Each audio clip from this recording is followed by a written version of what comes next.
હું ક્યારે સુખી થઈશ? હવે જીવાતું નથી. 100માંથી 99 માણસોના આવા પ્રશ્નો હોય છે. અને આ લોકડાઉનના 2-3 મહિનામાં તો હું થાકી ગયો આવા બધા પ્રશ્નો અને લોકોની વાતો સાંભળીને. મારી કોઈ ઓકાત નથી કે હું આવી બધી વિષય પર કોઈ વાત કરું, પણ આજે મારે તમને એક એવા વ્યક્તિની વાત કરવી છે કે જેની બાયોગ્રાફી હું માનું કે તમે જો વાંચી જાઓ અથવા યુટ્યુબ પર તમને ક્યાંય જો સાંભળવા મળે ને તમે સાંભળો તો તમને એમ થશે કે જીવન તો અદ્ભુત છે. અને અલ્ટિમેટલી તો આપણી આગળ ચાલી ગયેલા લોકોના બનાવેલા રસ્તાઓને કન્સિડર તો કરવા જ પડે. અને એમાંથી જતાં જતાં આપણને એમ લાગે કે આ રસ્તો બરાબર નથી તો નવો રસ્તો શોધીએ, પણ એ રસ્તાઓ તો પકડવા પડશે. અજાણ્યા રસ્તે તો એકદમ જવાશે નહીં. સ્ટીવ જોબ્સ અમેરિકામાં એપલ કંપનીનો જેને માલિક CEO કે જે ભાષામાં તમે કહેતા હોય, એની લાઈફ બહુ જોરદાર રહી. અમેરિકામાં લગ્ન પહેલાં બાળકનો જન્મ થવો એ બહુ સ્વાભાવિક પ્રક્રિયા છે. અને સ્ત્રી એને જરૂર નથી કે કોઈને કહે કે આ મારો હસબન્ડ હતો અને આ એનું બાળક છે. એ એમ કે આ મારું બાળક છે. એ એના બાપ વિશે ક્યારેય કોઈને જણાવતી નથી. એવી એક સ્ત્રીને એક બાળકનો જન્મ થાય છે. એ કોલેજિયન લેડી હોય છે અને એ બાળકને જન્મ આપી માતૃત્વનો અનુભવ કરી અને બાળકને અનાથ ઘરમાં, એટલે જે બાળકો રાખવાની સંસ્થા હોય ત્યાં મૂકી આવે છે. તમે જુઓ, દુનિયાની બેસ્ટ પ્રોડક્ટ બનાવનાર સ્ટીવ જોબ્સ દુનિયામાં કઈ રીતે આવે છે, જેને આપણા દેશમાં અધર્મ કહીએ છીએ. એ બાઈએ અનાથ આશ્રમમાં બાળકને મૂક્યું. ત્યાં એને શરત મૂકી કે આ બાળકને એવા જ લોકો એડોપ્ટ કરે જે બંને ગ્રેજ્યુએટ્સ હોય, ભણેલા હોય, અને મારા દીકરાને પણ ભણાવે. એક બાળકના જન્મ પહેલાં એના ફાધર વિશે સસ્પેન્સ, એની મધર આવી કન્ડિશન મૂકે, એ સંસ્થા જાહેરાત કરે કે આવું એક બાળક છે. એક ફેમિલી લેવા આવે, ના પાડે કે ના ભાઈ અમારો છોકરો નથી જોઈતો, અમારે તો છોકરી જોઈએ છે. ફરીથી એ નાનું બાળક જેને આ દુનિયા શું છે ખબર નથી, એ બાળક ત્યાં જ રહે છે. વેઇટિંગ લિસ્ટમાં બીજું કોઈ ફેમિલી હોય છે, એને જણાવવામાં આવે છે કે ભાઈ એક સરસ બાળક છે, એ આવે છે, એડોપ્ટ કરવાની તૈયારી બતાવે છે, પણ ફરી ખબર પડે છે કે પેલી શરત પ્રમાણે મા બાપ ભણેલા હોવા જોઈએ, આ બંને ભણેલા નથી. એ મા બાપને બાળક જોઈએ છે અને કહે છે કે અમે આ બાળકને બરાબર ભણાવીશું. અને એ સંસ્થા એ બાળક પેલા દત્તક મા બાપને બાળક સોંપે છે. આ બાળક સ્કૂલ જાય છે, ભણે છે. સ્ટીવ જોબ્સ, બહુ લાંબી વાત છે. એના મા બાપની બધી કમાણી આ છોકરાના ભણવામાં જાય છે. એ કોલેજ જાય છે.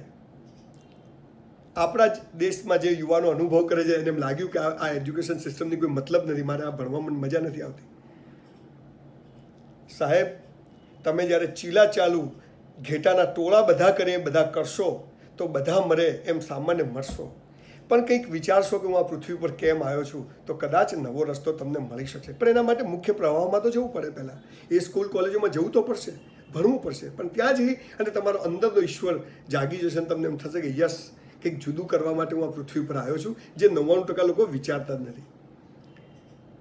આ બાળક પોતાના પિતાના ગેરેજમાં એક નાનકડી કંપની શરૂ કરે છે. એમ કરતાં કરતાં America it's a land of opportunities. ત્યાં તમે જે ચાહો એ તમે કરી શકો. ત્યાં સરકાર, ઇન્ફ્રાસ્ટ્રક્ચર, લોકોની માનસિકતા, એ બધું આવું છે. નવો દેશ છે. આપણે ગાંધીનગરની જેમ નવું બની એટલે બધું નવું પ્લાનિંગ હોય, રોડ, રસ્તા, ઇન્ફ્રાસ્ટ્રક્ચર બધું જ. એટલે પોસિબલ છે. આપણા ત્યાં તો 5000 વર્ષથી લોકો પથારી ફેરવી ગયા, એટલે માનસિકતાથી માંડીને ઇન્ફ્રાસ્ટ્રક્ચર બધું પથારી ફરી ગયું છે. એટલે થોડું મુશ્કેલ છે. આ કંપની એક એવા લેવલ પર પહોંચે છે કે જ્યારે એને હોશિયાર લોકોને હાયર કરવા પડે, અને એક હોશિયાર માણસને સ્ટીવ જોબ્સ હાયર કરે છે. અને એ જ માણસ જોડે એમને જ્યારે બધા ડિફરન્સ ઓફ ઓપિનિયન થાય છે, અને એ જ માણસના કારણે બોર્ડ ઓફ ડિરેક્ટર્સ આ સ્ટીવ જોબ્સને કંપનીમાંથી કાઢી મૂકે છે. પોતે ઊભી કરેલી કંપનીમાંથી કાઢ્યા પછી એની પાસે કંઈ કામ નથી હોતું. એ કેલિગ્રાફિક લેંગ્વેજ શીખે છે નવરાશની પળોમાં. કે આ કઈ નવી ભાષા છે, કેવા સરસ અક્ષરો છે, આની અક્ષરો દેખાવમાં કેવા સરસ છે, અને લખવાની મજા છે, અને કમ્પ્યુટરમાં લાવીએ તો શું થઈ શકે, આવું બધું એને જાત જાતનું વિચાર્યું. અને એણે ફરીથી પાછું એના બધા મિત્રોએ ભેગા થઈને બીજી એક કંપની જેવું ઊભું કર્યું. અને એક સમય એવો આવ્યો કે એ જ એપલ કંપનીએ પેલી ઊભી સ્ટીવ જોબ્સની ઊભી કરેલી બીજી કંપનીની સાથે રહીને કામ કરવાનું નક્કી કર્યું, અને એ જ સ્ટીવ જોબ્સ ફરી પાછો પોતાની મધર કંપની એપલ કંપનીમાં પાછો આવે છે. એ દરમિયાન એક છોકરીના કોન્ટેક્ટમાં આવે છે, પ્રેમ થઈ જાય છે. મીનવાઇલ એકવાર વિદેશ જાય છે. હું માનું છું કદાચ એ ભારત જ આવ્યા હતા એ વખતે, જેની હું ઘણીવાર વાત કરું છું. અને પાછા જાય છે ત્યારે એની વાઈફ પ્રેગ્નન્ટ હોય છે. એ કહે છે કે ભાઈ આ છોકરું ક્યાંથી આવ્યું? તો બહારગામ હતો. આપણા દેશમાં તો ડિવોર્સ, તલાક બધું થઈ જાય. એ પણ એવો જ માણસ હતો. પછી એની વાઈફે કીધું કે તારું જ બાળક છે. જેનેટિકલ ટેસ્ટ થયા, છૂટા પડ્યા નહીં, લડ્યા કે યસ તારું જ બાળક છે. અને એક સરસ પત્ની એને મળી, બાળકો થયા, અને એપલ કંપનીમાં પાછો આવ્યો. હવે તમે જુઓ, એ ઓન ધ ટોપ. એપલ એટલે જે કરો તે બેસ્ટ કરો, અને એટલે જ એ ફોન વેચાયા. અને જે નવરાશની પળોમાં પેલો કેલિગ્રાફિક લેંગ્વેજ શીખ્યો તો, ભાષા, જેના કારણે એપલ કંપની સફળ થઈ. અને જે કરો તે બેસ્ટ. એનું બોક્સ હોય, એની સફેદી હોય, એની વ્હાઇટનેસ હોય, એની સ્ક્રીન હોય, બધું જ બેસ્ટ. સ્ટીવ જોબ્સ ગુજરી ગયા ત્યાં સુધી એમણે આ નિયમ પોતાની કંપનીમાં પડાવ્યો, ને જેના કારણે આજે એપલ ફોન લોન્ચ કરે અને આગલી રાતે અમેરિકામાં ભણેલા ગણેલા લોકો આખી રાત લાઇનમાં ઊભા રહે એ પ્રોડક્ટ ખરીદવા માટે, કે proud to be a product, એમ કે એપલની પ્રોડક્ટ અમે પહેલી ખરીદી હતી. કંપનીમાં આવ્યા પછી માણસ જ્યારે સફળતાની ટોચ પર હોય અને એને ખબર પડે કે મને કેન્સર છે, ડૉક્ટર એને કે તારી પાસે સમય નથી, ઘરે જા, મજા કર, પરિવાર સાથે જીવ. આપણે કે હે મરી ગયા, કેન્સર થયું. બહુ લાંબી વાત છે. એણે એ સમયને પણ ફરિયાદ કર્યા વગર મસ્ત જીવ્યો, અને લડાઈ ચાલુ રાખી. એનું ઓપરેશન થયું, ઓપરેશન સફળ થયું. ડૉક્ટરે તો કીધું કે નહીં બચે, પણ એ બચી ગયો, ફરીથી પાછો ઓન ટ્રેક આવ્યો. એક માણસ જેને પોતાનો ફાધર કોણ છે ખબર નથી, જેની મધરને મળ્યા નથી, કયા પેરેન્ટ્સને આપવાનું હતું, કયા પેરેન્ટ્સ એને લઈ જાય છે, કઈ કંપની ઊભી કરે છે, એ જ કંપની એને કાઢી મૂકે છે, અને કાઢી મૂકેલી કંપની પાછી એની ઊભી કરેલી બીજી કંપનીને સાથે લઈને કામ કરે, ફરી પાછું એ કંપનીમાં આવે અને એપલને ટોપ પર લઈ જાય. ગર્લફ્રેન્ડ એ વાઇફ બને, બાળકો થાય, પણ પોતાના બાળકોને એટલી સિમ્પ્લિસિટી શીખવાડે કે ઘરમાં નીચે બેસીને કામ કરવાનું, લોવર ગાદલા પાથરેલા સોફા સેટ નહીં, અને બાળકોને એક સાદો દેશી નોકિયાનો ફોન વાપરવા આપવાનો. સ્ટીવ જોબ્સ બ્લુ જીન્સ અને બ્લેક ટી શર્ટ પહેરે,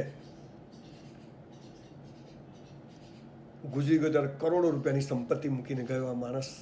પણ એણે સરસ વાત કરી, કદાચ એ ભારતમાંથી શીખીને ગયો હશે કે મૃત્યુની પણ તૈયારી કરો.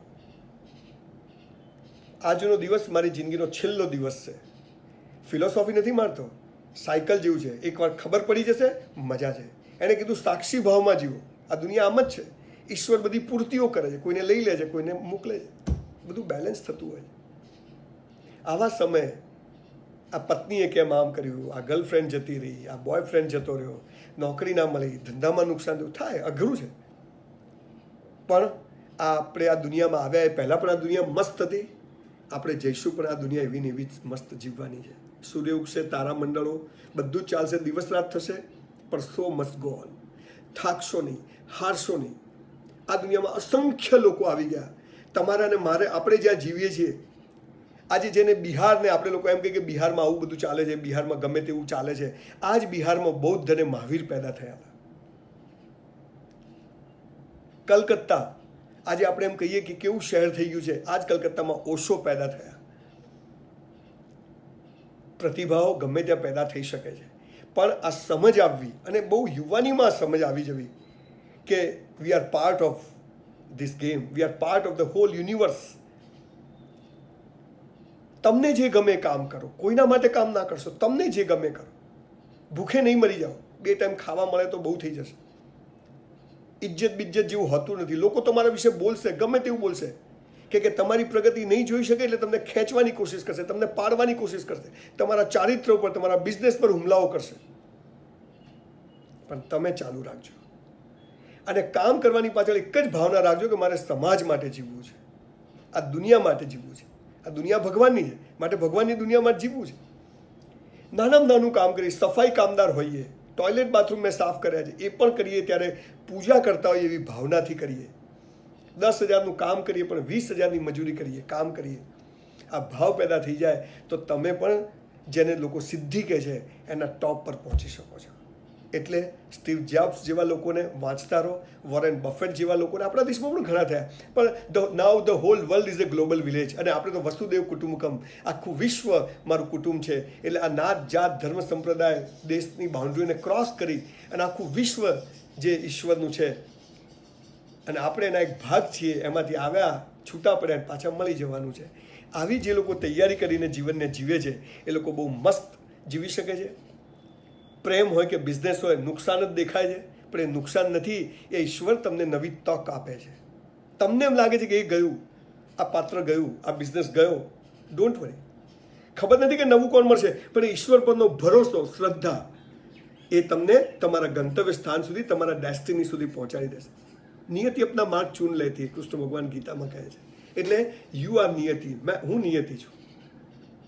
ચિંતા કરશો નહીં, કરે જાઓ, જે ગમે કરો, બસ તમારા અંદર જે ઈશ્વરે સ્કિલ મૂકી છે, હોશિયારી મૂકી છે, એને મરવા દેશો નહીં.